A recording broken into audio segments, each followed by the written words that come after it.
Hey everyone, we are CITYDATA.ai. We are here today to talk about the University Council.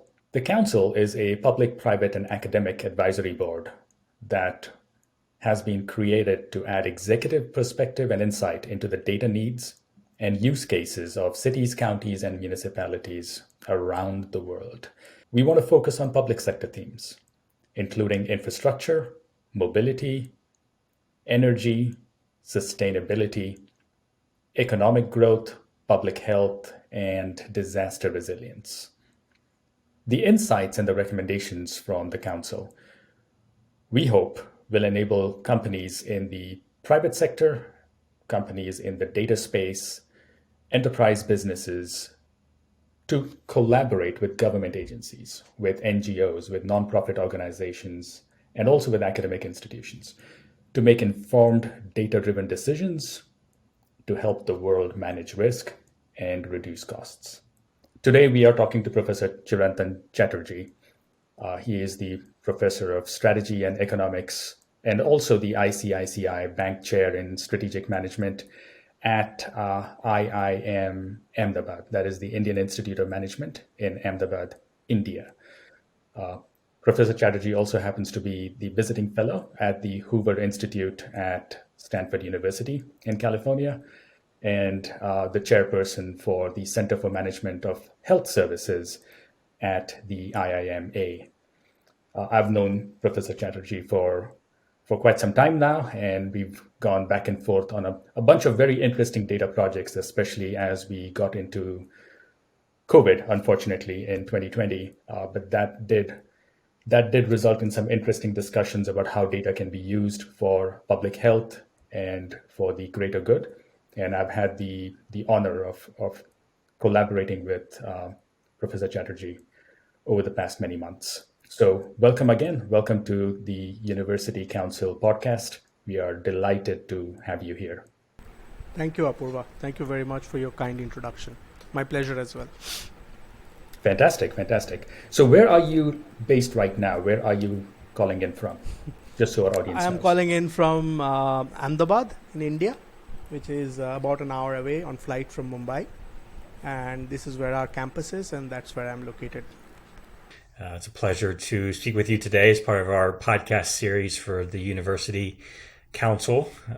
So just wanted to, kind of get into some questions about last year and kind of, how you look at data and, things that are important to you as pertaining to COVID and kind of as we recover and look forward and past into the recovery phase. So just if you could just maybe share a little bit more about, how 2020 was for you, taking into consideration COVID and everything else that was going on in your life.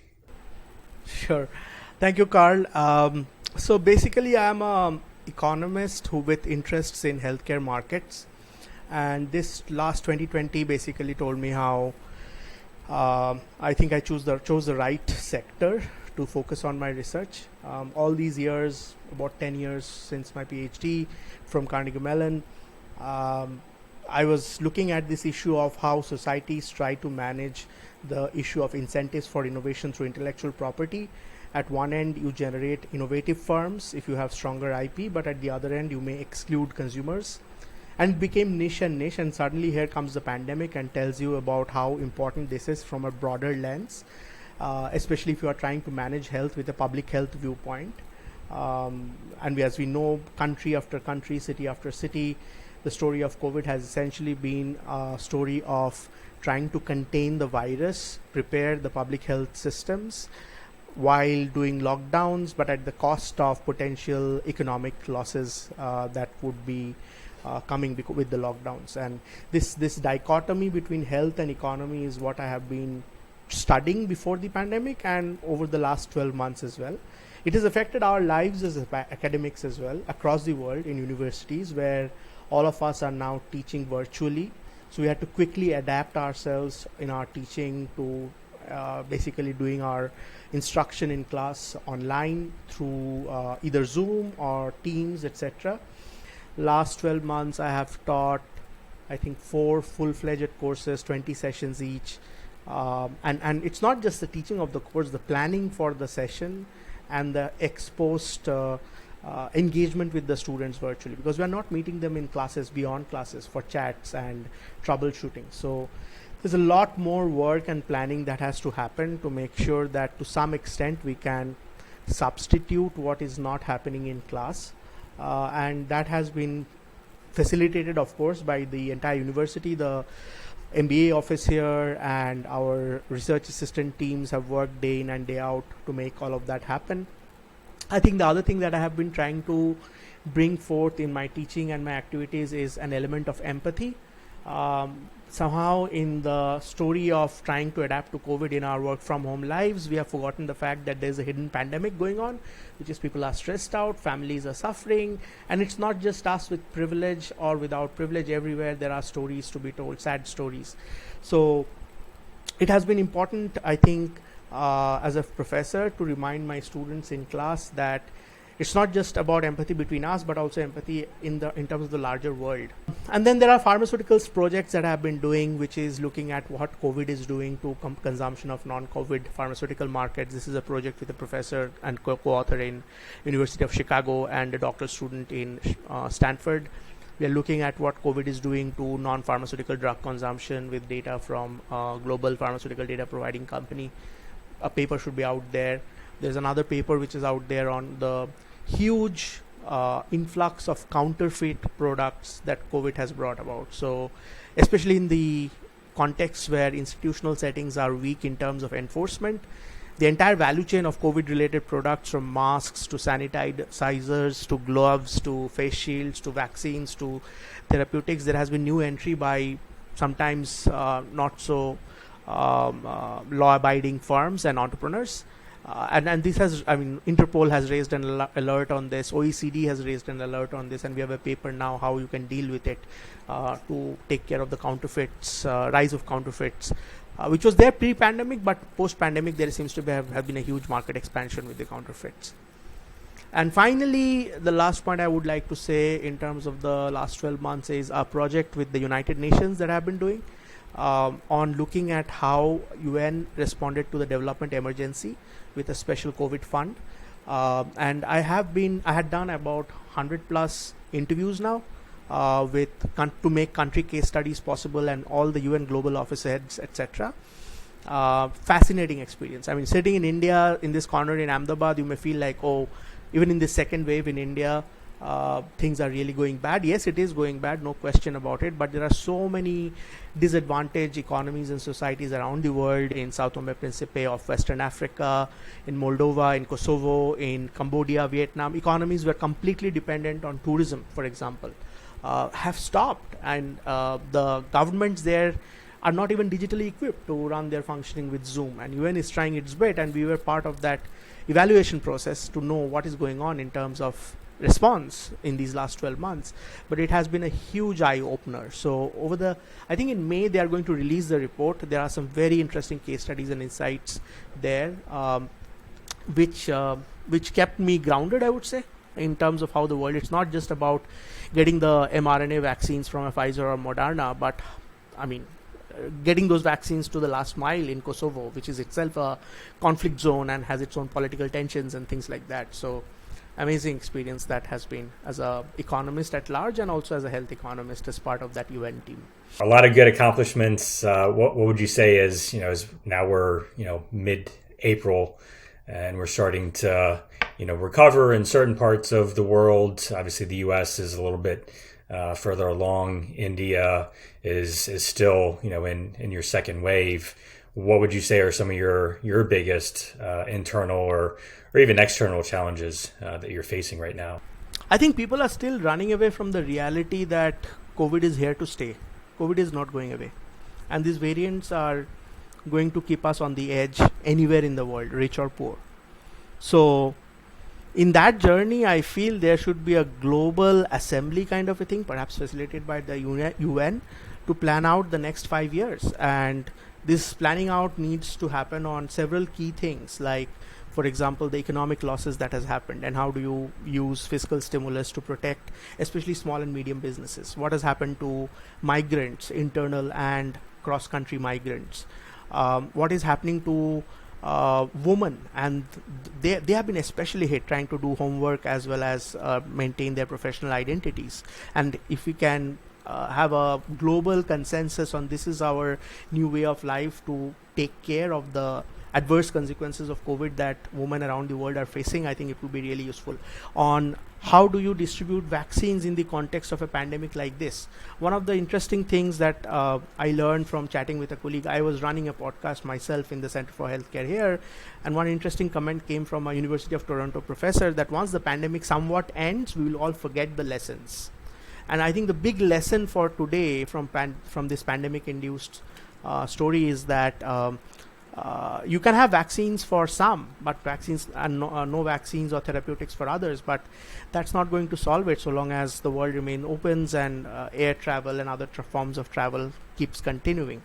So there needs to be a new coda to me for intellectual property waivers, such that vaccines and therapeutics reach everyone in the world. And the last part I would like to mention is COVID is also going to create some unintended consequences in broader healthcare issues.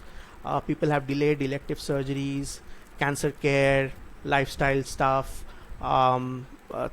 Tuberculosis is on the resurgence in India and other developing economies because testing has not happened that much. Mental health issues are going to be super problematic going forward because the spillovers will continue. Think about kids who were going to appear for exams or had plans for their future not being able to join grad school or something like that. So those spillovers will be going on, and I think society and entrepreneurs and policymakers need to come together to have some kind of a response mechanism to deal with these mental wellness issues as well. So recovering is not going to be easy. In a nutshell, there are some key, it's quite clear now 12 months down, what are the key touch points to be addressed. What needs to happen now is some sort of a global emergency assembly of nations, like let's say after the World War or something like that happened, in terms of how to somewhat mitigate the hits that economies around the world have heterogeneously faced. Sure. Yeah, certainly a lot of micro challenges in each region and country, but even from a macro standpoint, how can we all collectively work together, which kind of correlates well into what Apu and I are passionate about in terms of the data side of things. How do you kind of envision and see data's play in terms of addressing or kind of fixing some of these challenges? I will take that to my context, which is in health, broadly speaking, initially, and then maybe I can segue to the implications of using data in health for broader economic consequences. I feel that, so for example, these vaccines are being rolled out. Nobody is sure which vaccine is working. J&J is being paused in US and AstraZeneca is being withdrawn in Denmark. Countries have been heterogeneous in setting up the adverse event reporting system across different jurisdictions. And the question then is, how do you monitor so many million who have been vaccinated, and what are the adverse consequences of that? So, and as a result, update your vaccine and therapeutic strategy to COVID. So I have a paper on this related to how, when you open up the market, not just through government contracts, but to the free market, how does the market respond to adverse event reporting system? And I feel a robust knowledge sharing, which is harmonized across the world in terms of standards of adverse event reporting system. It should not be that the European Medicines Agency has a different A reporting system and US FDA has a different one, and the Japanese have a different one, etc.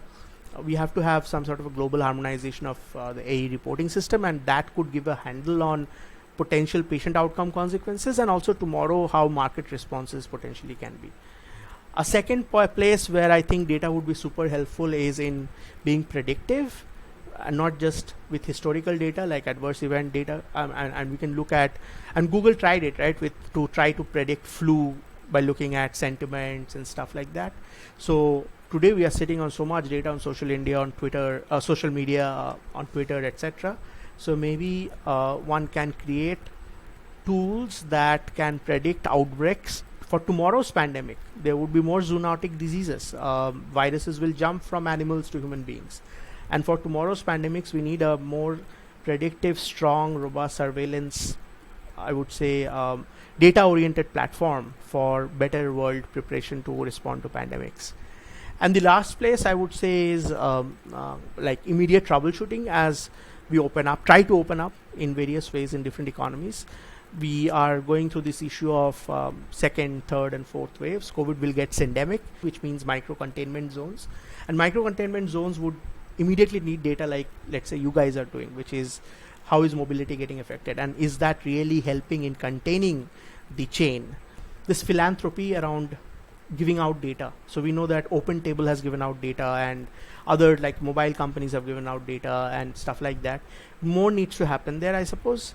But we also need to be conscious about being careful. I think it has to be a government-citizen joint effort to make sure that the data is not being perniciously used for surveillance, etc. Sure. Yeah, that brings me to another kind of good point there in terms of public and private data. So does the IIMA have a coordinated data strategy? I would say not yet, but it is better now than 10 years back. So we have a high performance computing center. We have a couple of centers around looking at transportation research. Our library is a nodal point for all databases, especially for business reasons.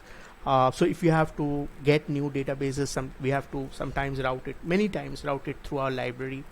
And I wish there was actually what you asked for. Somebody puts one's head down and says, okay, the finance people are using data in the following way, the information systems folks are using it in this way, policy people are using it this way, economist is using this way. These are our current basket of data. This is how I'm going to generate data as a source of competitive advantage for IMA. And by the way, when I say this, I'm sure other business schools are also hopefully other business schools are thinking in terms of becoming data hubs and not just data spokes in terms of consuming data that is given to them rather than generating their own data. And I feel like places like IMA have that unique opportunity to generate the data hub and the data influence. Sure. My short answer is, I think it's better than 10 years, but I wish more could be done. And this pertains to many emerging economy business schools, I suppose, not just IMA. Sure.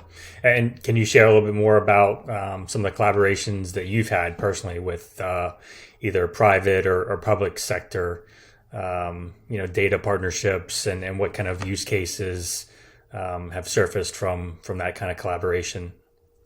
We raised a grant of about $1.3 million with partnership with the eye hospital system in Hyderabad. And basically they have millions of patient observations in how healthcare is being rolled out. So it's an electronic health record system. And we are using that data to answer a broad bunch of questions around health economics and policy. That's one. Second one is this contract we have struck with a pharmaceutical data provider to understand the COVID effects on non-COVID pharmaceutical demand around 27 countries of the world. A third one is a project that's right now going on how this is with a non-governmental organization in Mumbai which does phone calls to women in less privileged settings when they get pregnant to take care of their maternal health. And we have data pre and post COVID, and we are looking at whether the mobile calls are helping in better health outcomes for these women. So this is the results will soon be out, and this is an interesting project to me. And I suppose there are several such initiatives happening in the emerging parts of the world, and such data could actually give guidance to the startups and the NGOs, but also give you some intuition of how digital health potentially can have welfare enhancing consequence, or where are the boundary conditions around that as well. Great. Yeah, lots of good stuff, lots of good areas for improvement, especially with data. Obviously, with your background and extensive research, and even kind of just collaborating with people all over the world, one of the kind of interesting questions that we like to ask as part of our university council is, how would you describe either a smart city of today, or even kind of a smart city of the future? And again, there's kind of so many different ways to look at what a smart city is, depending on regions or areas. But based on your background and experience, we'd love to kind of have you answer that question for us. Any city in the world today will have a baseline population which is native to the city. and you should probably have a system which is able to know who the ID for each such native population citizen. And then there are people who are temporary influxes and outfluxes from the city, and migrants who are coming to city for work and leaving the city. So you should be able to have a system that captures the native IDs and the migrant IDs, temporary and long run, improving the city's productivity and individual and household productivity. That's what smartness is about. So to the extent that you are creating databases to enhance the city's productivity and making it smart, I think that's the way forward. And the other part of the story is cities around the world today are also getting affected environmentally. Temperatures are fluctuating globally, and definitely in India, especially in northern part of India. That has an implication for, I would say, the kind of behaviors we exhibit in our daily living, both in health and non-health matters. For example, many cities in northern India and households, if they can, are buying air purifiers these days because they are not confident about the social planners' ability to contain air pollution. So how do you use that information to guide what's happening to, let's say, the standard parameters for air pollution? Or water is a big scarcity issue in lots of South Asian cities because the rivers are drying up. And in that world, what kind of mitigation mechanisms could be devised in smart cities is worth pondering. No, that's such a great conversation. I do have a question about the real world. Like you said, we are all thriving in a digital world, and many of us have been successful in making a rapid transition. Some of us may not have made that transition as seamlessly. But if you look at the GDP projections and you look at the way the stock market's behaving, not just in the US, but in many other countries, it's going gangbusters. Is that a true reflection of the real world? Is the real world bouncing back the way we see it on the airwaves, or the way we see it in the ticker symbols? So let me be blunt and say no, the real world is not bouncing back. What we are picking up in these stock markets are the distortions in the way our economy is set up globally. Why do I say now distortion is a very interesting word economists use. What do you mean by distortion? So potentially wealth is being concentrated with people who can influence the stock market movements and are able to ride past the pandemic effects faster than others, which is why we are getting a selection bias on the stock markets in seeing these stock market play. But so many, they are really disadvantaged. They have lost, God knows what will happen to them. I think the World Food Program said like 400 to 500 million will have food issues around the world. So therefore the role comes for entrepreneurs and policymakers to solve these distortions. Then tomorrow going forward, I don't know what tomorrow stands for, but hopefully tomorrow we will have more rational response on the stock markets when such global shocks arrive. Also, love your answer on smart cities and your definition and your viewpoint on what constitutes a smart city.